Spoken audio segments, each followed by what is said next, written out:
people think about pilgrims and Indians, they almost always, I don't know if we have the slide projector on, think about Thanksgiving.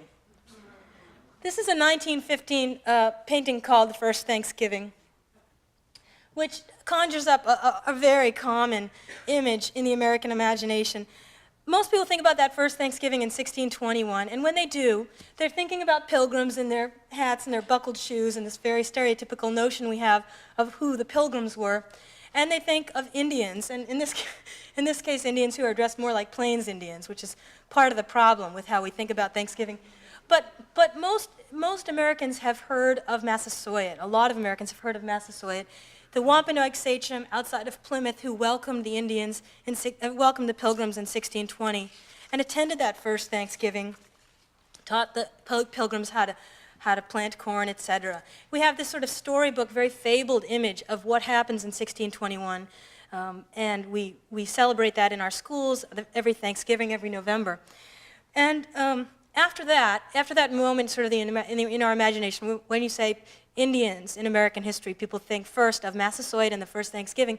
The next thing they think about is sort of the late 19th century and cowboys and Indians in the plains, shooting guns, riding horses. So what I was interested in doing and trying to look at King Philip's War is to understand what happened in between the first Thanksgiving and Buffalo Bill, which is sort of this big gap in how most people think about Native American history and Indian-white relations.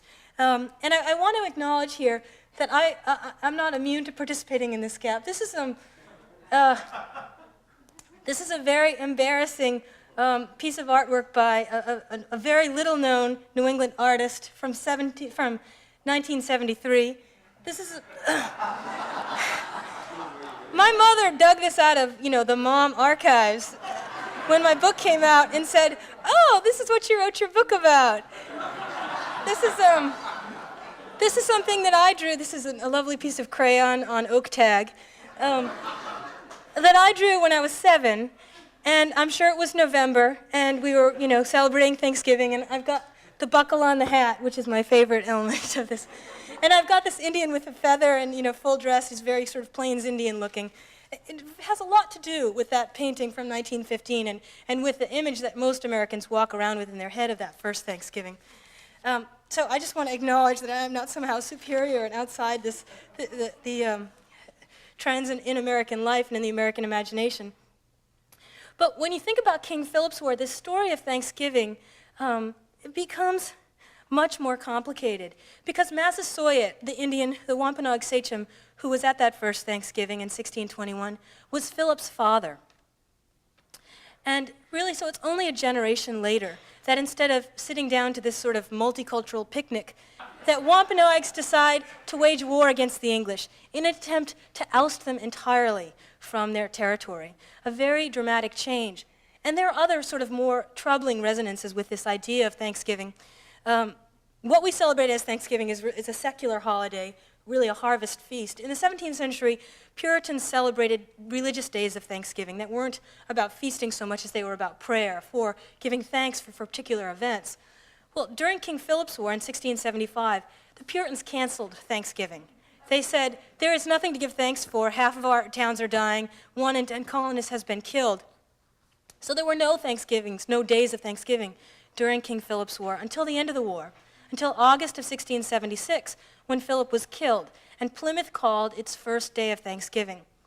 And it was on that day that Plymouth colonists got together to celebrate Thanksgiving, to pray and to feast, that Benjamin Church, an English captain, marched into the town of Plymouth with Philip's decapitated head, with his severed head on a stake, and brought it to the town and planted it there, planted the pole in the ground, where it remained for decades.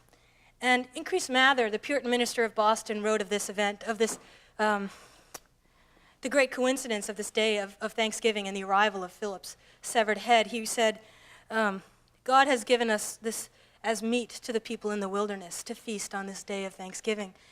It's a very horrible image to think about Massasoit and the way we celebrate the first Thanksgiving, in this sense, and then to think about 1676 and that day of Thanksgiving where Massasoit isn't there, he's long dead, and his son is there, but his head is there. Philip's own son, who was 9 years old at the end of the war, was sold into slavery in Barbados. Massasoit's grandson ends up a slave.